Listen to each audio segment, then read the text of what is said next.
Hey, what's up, everyone? Welcome back to another episode of the Amazing Seller Podcast. This is episode number 721 and session number 227 of Ask Scott. This is where I answer your questions here on the podcast, and I'm going to do it again here today. And I am fired up today for a bunch of different reasons. And the first one is, well, I just like hanging out with you guys on a Friday. And I've said this before in the past. It's kind of like we get together once a week. We get to, listen to some questions. We get to, kind of bounce ideas off of each other. Well, this is a little bit one-sided because we can't have that, but we can have that at Brand Accelerator Live, which we're going to be doing here really, really soon. And depending on when you're listening to this, it will be happening in around, let's do some math here. Let's see. 12 days? Yeah, 12 days. Crazy. All right. So depending on when you're listening to this, and actually when you're listening to this as well, if there are any tickets available, which the time of the recording here, there's just a handful, you can head over to baltickets.com to see if there are. And if not, well, you're still in luck because we are going to be doing a virtual ticket, a virtual pass where you can actually sit through all of the sessions. We're having it professionally recorded and all of that stuff. So if you're interested, head over to baltickets.com. All right. So today I'm excited, like I said, because we're going to jump into a really, really good question too, by the way, and I'll just kind of throw it out there, but I'm going to let the listener share his question so you can kind of hear all the ins and outs of it. But the basis of it is, can I and should I send emails to my list anonymously? And I'm going to give you some pros and some cons in doing that. It's really important. And I just love talking about this list building stuff anyway, because we're seeing really, really good results from it right now in a brand that I'm partnered with, which I talk a lot about. But I've also seen it work in all different types of businesses, not just the ones that I have my hands in, but other people that I've worked with or other people that I'm friends with. And I mean, email has been around for years and people have said, oh, it's going to go away. It's not going to work anymore. And it's actually coming back. So if you haven't jumped on that bandwagon yet, that's one I would probably recommend jumping on because it will serve your business well if you do it right. All right. So if you want a resource on that, we do have a free workshop that we've done in the past. It's totally free. You don't even have to give us your email address, and you can head over to theamazingseller.com/build list. And it's there for you to see exactly how we've built a list from scratch. We give you a real live example and everything. So definitely check that out if you haven't done so already. Now, the other little reminder here is if you have a question that you want me to answer on an upcoming Ask Scott session, all you have to do is head over to theamazingseller.com/ask, and you can do it right there. Just leave your first name, where you're tuning in from, and I'll do my best to answer on an upcoming Ask Scott session. All right. Now, two more things before we jump into this question. Number one, I want to give a little shout out to my iTunes peeps out there and give a little love because I know it takes a little bit of time out of your day. So I just want to say thank you. And I wanted to share this because I appreciate it and it feels pretty good. But I just, again, want to let you guys know I appreciate you guys for listening. I truly do. So this one is by Ruth Hutchins, and the title was Useful Content and Motivating Listeners to Take Action. Love it. I really appreciate all the useful content that Scott provides, as well as all the training and lives that he offers, the Facebook Lives and stuff like that. Scott has so much energy and passion to motivate people to take action. He is a genuine guy who really cares about others. He presents the information in an easy to digest format, and I'm always excited to get to the next podcast episode. Luckily, there's three per week and always something new to hear and learn from. Thank you, Scott. Well, Ruth, I want to thank you. I appreciate you taking time out of your day to do that and letting me know that you're listening. So I appreciate you and everyone else that's listening as well. So again, if you want to leave me a review, that'd be awesome. All right, now, my weekly thoughts, okay? And this one here just came on my radar. It's always been on my radar, but today I was reminded of it. And I got a voicemail, okay? I got a voicemail on my voicemail setup for TAS, okay? So I have the amazingseller.com/ask. If you want to go there, you can leave a question. And then also I have the amazingseller.com/story if you want to share your story. Well, I had a message come through today that was soliciting me to get someone on the show. Okay, now that's fine. I've got no problem there. But here's the problem that I'm seeing in a lot of businesses, not just in this case, but this reminded me to really bring this up in this episode. Okay, you need to always give value before you ask. Okay, let me say that one more time. You always need to give value before you ask. There was nothing in this message that told me how they were going to really give me value. Like, why am I going to highlight you just so that way there I can lead someone over to your client that can then sell my listener their services, right? There's no relationship built there. There's nothing other than someone else, which wasn't even the person that's doing it. So again, if you're going to ever do any outreach for an influencer, try to be yourself and let people know that you're appreciative of what they're doing. You're appreciative of the things that they're providing for the audience. You might even want to say, hey, I noticed that you wrote a blog post on XYZ. I just want to say your content is awesome and you do such an amazing job. Is there any way that I can add value to you and your audience? Is there anything you need, anything I can help you with? Now, I wouldn't come out and say, can I help you by you having me on the show so then I can sell people something? Like, no, we got to build that relationship. And so in your own business, I want you to think about this. If you're creating content, which I think you should be, and if you haven't heard me talk about that lately, which is about the past like 2 years now, and I'm talking about a lot more recently, you need to start there. Because if you add value by adding resources that can help people on their decision or in their journey, whether it's dog training, whether it's fishing, whether it's cooking, whether it's, I don't know, how to underwater basket weave, whatever it is, you need to bring value. You have to bring value. And this here just reminded me that anytime that I've ever built a relationship with someone, I'm never asking them day one or date one to really give me something. It's just not the way that you do business. And I'm just blown away by how many emails I get from an agency that does like booking requests for their client.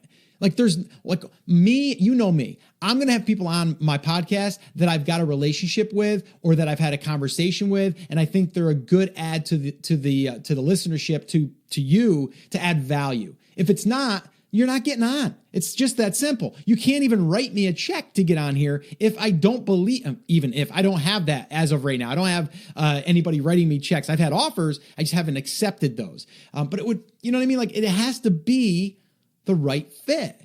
And you can't just pitch me and say, this person's a great fit. They're so successful. And I think your audience would get a lot from them. And oh, by the way, they sell something.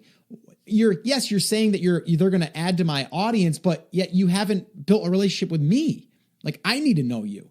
I can't lead you down that road unless I know you and like you and trust you. Right. So anyway, that's front of mind for me. I just literally listened to that about an hour ago. And I'm like, really? Like, seriously? Like you're going to, it does frustrate me because that's not the way that you do it. I'll give you an example of this on what I did. Okay. John Lee Dumas, which you guys know, he's been on the show before. He's got a podcast, very popular podcast called Entrepreneurs on Fire or EO Fire. And, I was listening to him before I even had a podcast and I liked the podcast and everything. Right. And I was like, man, I would be honored to be on that show, but I'm not just going to reach out to him and ask him. I want to build that relationship. So I heard that he was coming out with the Mastery Journal. No, it was the Freedom Journal. That was his first one. And I heard he was coming out with that and he was going to be launching it. And he was also going to be launching it on Amazon. So I shot him a video, okay, that said, hey, John, big fan, love your podcast. I noticed that you're going to be launching this Freedom Journal and, I think it's awesome. And I can't wait to get my hands on it. I'll be one of your customers. I'm definitely going to grab one. And I just wanted to kind of throw out there that if you want any help or you want any feedback on launching this on Amazon, I've got some experience there and I'd love to give you that information. And I'd like to help you if I can. So that way there you can help more people and I could be a part of that. That'd be awesome. If you're interested, let me know. Like that was it. I didn't say, can I be on your podcast? Any of that stuff. And so what happened is he got back to me pretty quickly, actually. And we jumped on a call, Skype call, and we had a conversation. And that was it. Never asked him to be on his show. And then after that, I got on that call and I gave him some pointers or whatever. from that point on, we just had a little bit of a back and forth. We just had we had a conversation, and we would build that over time. And then that was when he said, hey, is there any way that I can get on your show? Because I'm going to be launching the Freedom Journal. That would be amazing. And I appreciate the offer for helping me out with this. And if you want to jump on my show, I'd love to have you. I think you'd be a great guest. See what happened there? Right? So I never asked for that. Right? So again, the reason why I'm sharing this is that I want you to understand, no matter what your business is selling, you always want to lead with value. And the best way to do that is with content. If you build an email list, you can communicate with people on a regular basis, whether it's you or just your organization. Deliver value. If you're in a restaurant business, offer value by giving great customer service, right? Like that's a value add, right? If you go there, give them something a little extra, maybe. If you see someone that's coming in all the time, reward them. Hey, next time you come in, here's a free appetizer on us. We really appreciate your business. Like something like that. Anyway, I can continue to go down that road, but I'm not going to. But anyway, that is what I wanted to share with you. It's front of mind. All right, so guys, here we go. Let's go ahead and listen to this week's question. I will give you my answer, and then we'll wrap this up, and you guys can get out there and rock it for the week. What do you say? Let's do this. Hey, Scott. My name is Ellie. I have a question about building good relationships with your email community. So I prefer to stay anonymous when I'm sending out those mails and not mention my name and show a picture of myself on those mails that I send out to my email-based community. And in general, I just intend to mostly post via a blog I'll set up and a Facebook page. That's how I planned my setup so far to be.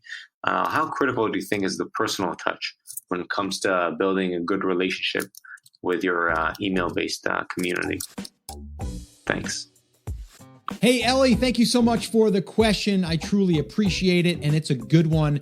And this also touches on another question that I've gotten in the past, and you've heard me answer this before, but I'll do it again here really quickly, is like, well, Scott, I don't want to be the face of my brand, and that's totally okay. And I don't necessarily think that you should be the only face of the brand if you are thinking about selling. Now, recently we had Joe Valley on from Quiet Light, and he even said, if you are the face of the brand, you want to start to add other contributors to the brand so it's not just dependent on you.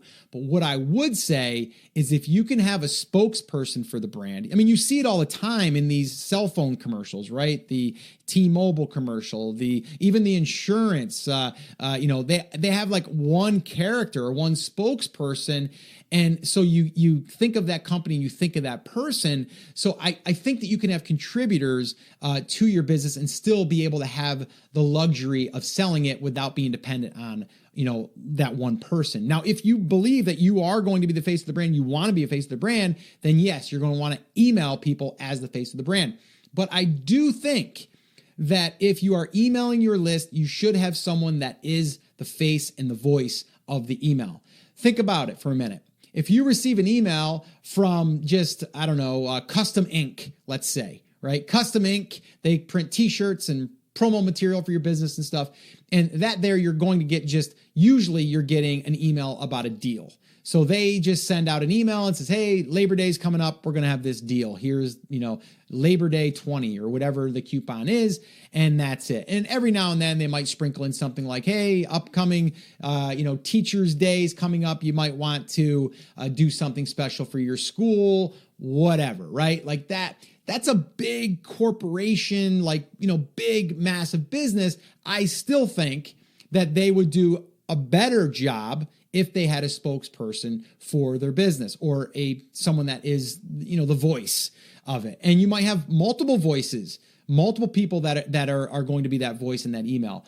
I think if you're starting out and you are a small business, you need to lean on you being a small business, meaning you need to highlight that. Hey, it's Scott, or hey, it's Chris, right? And you could be like two people in the business right now, and then maybe add another one. And actually, we're going through this right now in the brand that I talk a lot about, that I'm partnered with. And what we're doing is we're starting to bring in contributors. So we're thinking about it like if you were a magazine for fishing, you would have columnists, right? Or Forbes magazine or any of those, right? You have columnists. So why not add some of these other people in, and then you can start to introduce them. So this way here, it's not just like someone random that is emailing me, right? Because with email, it's personal. You're in their inbox, right? So they want to have a connection with you.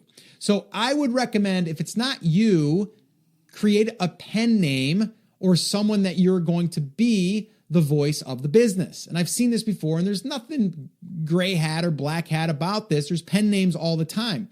Some people want to write in a certain genre, and they don't want to be associated with it as a personal. Like if they're writing fiction books or something, right? They don't want to. Maybe they're writing love stories, and they don't want to be known as someone who writes love stories, but they have a pen name.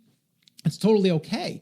But just understand that people want to connect with people. And if you can put a voice to the email, then that's great. But you can always be talking if you want, like we at, our company, like, so you can refer to we, but then it's you writing the email. I think that you're going to get a better response from people that can relate to a person.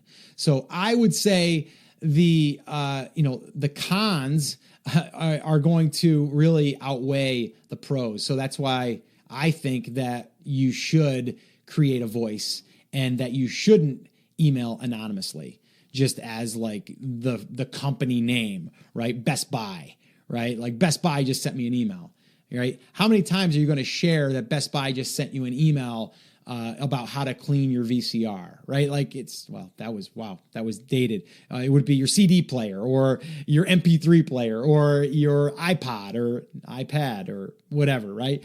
I don't know. It changes so fast, right? VCR, that was a little out there. You get what I'm saying though, right? Like if you have someone that is the expert or the spokesperson or whatever in the business, I believe, again, this is my thoughts. This is how I would do it. You definitely want to have at least contributors that people start to know, like, and trust. It's like a TV show. You start to know the characters, and you start to either like the characters or hate the characters. They're there for a reason. People want to relate to that, and plus, then you can tell stories. There's so much that you can do with that. But anyway, hopefully this helped you. I would say definitely give the email that you're sending or the emails that you're sending a voice and a person or people on a regular basis, and start to introduce these people. Hey, this is Sue over at Custom Ink. Today I want to give you a tip on how this one company did this and this happened or whatever, right? So that way there, you know that Sue, she's the one that's going to be talking marketing over at Custom Ink, and she's going to help you with your marketing, whatever, okay? So hopefully this helped you. If you guys have any questions you want me to answer on any topics that's related to this stuff, or even just mindset, any of that stuff, send them over at theamazingseller.com/ask. The other thing is, if you have a story that you want to share from listening to the podcast, then you can head over to theamazingseller.com/story, and you can record it right there. And I might just spotlight you on the podcast. I'd love to hear your story.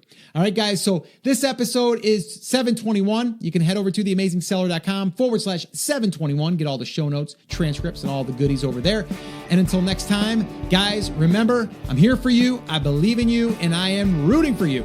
But you have to, come on, say it with me, say it loud, say it proud, take action. Have an awesome, amazing day, and I'll see you right back here on the next episode.